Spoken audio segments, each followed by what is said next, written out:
Welcome back to Askewed Reviews. And this week we are doing all the Teenage Mutant Ninja Turtles movies. And today we are doing the 1991 action, adventure, comedy, family, sci-fi Teenage Mutant Ninja Turtles 2: The Secret of the Ooze. Here is your trivia question for today. What famous wrestler was in the Super Shredder costume?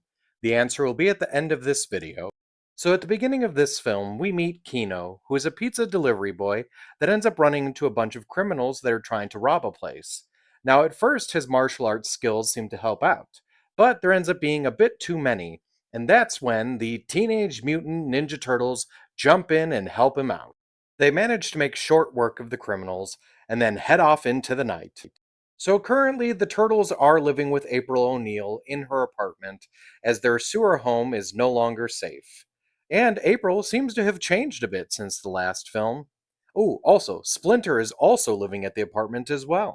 Now, eventually, the Turtles are able to find a new home in an abandoned subway station. The Foot Clan is also living in a new residence, as they now live in a junkyard. Also, Shredder is apparently not dead. In the previous film, it looked like he fell to his death and was then crushed by a garbage compactor, but he is still alive.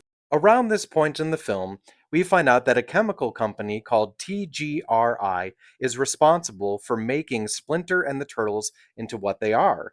In fact, Splinter is still in possession of the canister that the mutagen was in. In fact, TGRI is doing a terrible job at getting their chemicals to stay out of places, as they find that some dandelions have now been affected, and the Foot Clan is now aware of this as well.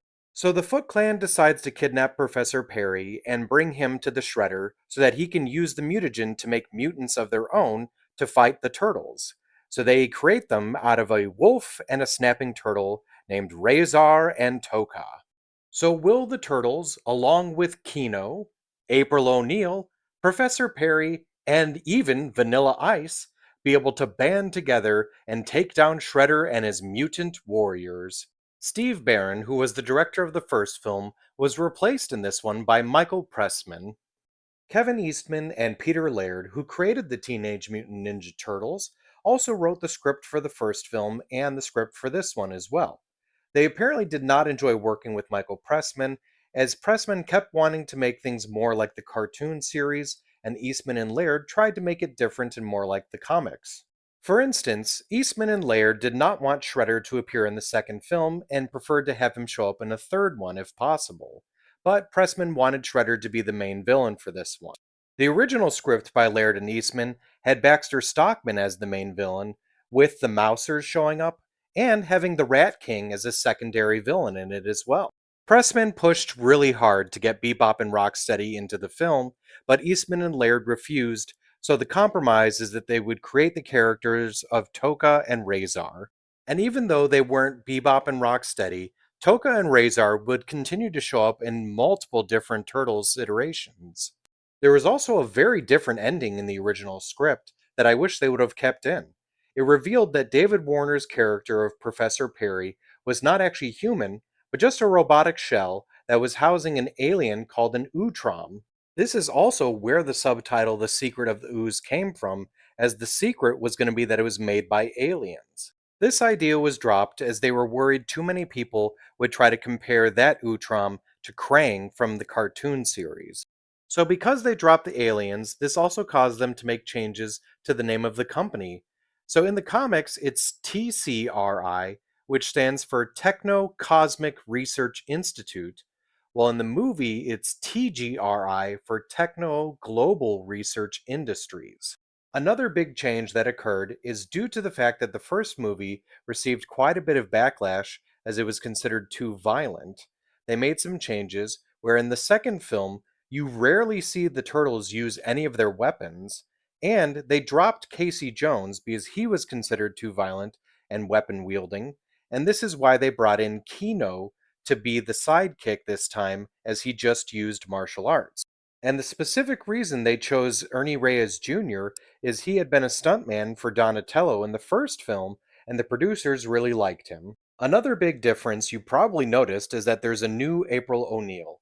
Judith Hoag, who was in the first film, apparently did not end on a good note with the producers, so they replaced her with Paige Turco. This was Turco's first feature film debut, and years later it was revealed that both Hogue and Turco have no issue with one another and are in fact friends. Now, as for the turtles, the physical performance of Leonardo was done by Mark Queso, who also appeared as a newsroom person to tell April that she has a phone call. Brian Tochi reprised his role as the voice of Leonardo in this film. The same physical actor from the first movie, Leif Tilden, would do Donatello in this movie as well, and would also show up as one of the foot soldiers. Adam Carl was brought in to do the voice of Donatello in this film, as Corey Feldman was dealing with rehab at the time. The same physical performer from Michelangelo in the first film, Michelin Sisti, would come back to perform again in this one, and would also appear as the Soho man that lives in the same building as April O'Neil. Robbie Rist, who did the voice of Michelangelo in the first film, would reprise his role in the second. Raphael would have entirely new performers for both, as Ken Scott did the physical performance and also did not show up as any other physical characters in the movie, and Laurie Faso did the voice of Raphael in this film. Kevin Clash did come back to do the voice of Splinter. Tatsu was performed by the same two actors, with the physical performance by Toshishiro Obata and the voice done by Michael McConaughey. Shredder's physical performance was done by a new actor, Francois Chow, but the voice was still done by David McCarran. Raymond Serra, who would appear as Chief Stearns in the first film, would reappear in this one as well. Both of the voices of Toka and Razar would be done by the famous voiceover actor Frank Welker. Director Michael Pressman would also appear in the film as the Channel 3 manager.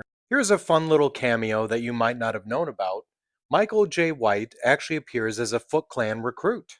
Not exactly a cameo, but it is still interesting that there is an appearance by Bart Simpson, as he does appear on the glass that Professor Perry is mixing the antidote in, as Bart Simpson is also well known as saying the catchphrase, Cowabunga. Almost everyone knows the song that was made famous by this movie, Ninja Rap. But did you happen to know the three people who created the song? Vanilla Ice, DJ Earthquake, and Frank Miller. Yes, that Frank Miller, the comic book artist. Something that would appear in this film and then reappear in another film was the fake pizza that they used, and it would show up again in the movie Ernest Scared Stupid. The Jim Henson Company would once again make the animatronics for this film. Jim Henson unfortunately passed away soon after the first movie, but they did dedicate the movie to him. So when it comes to the film Teenage Mutant Ninja Turtles 2: The Secret of the Ooze, it's a fun, entertaining movie, but definitely does not have a very good plot, so I'm going to have to give this one a 3 out of 5. Now, as for the trivia question from the beginning of this episode, what famous wrestler is in the Super Shredder costume? Inside the Super Shredder costume was Kevin Nash, who you probably recognize a lot more when you see him more like this.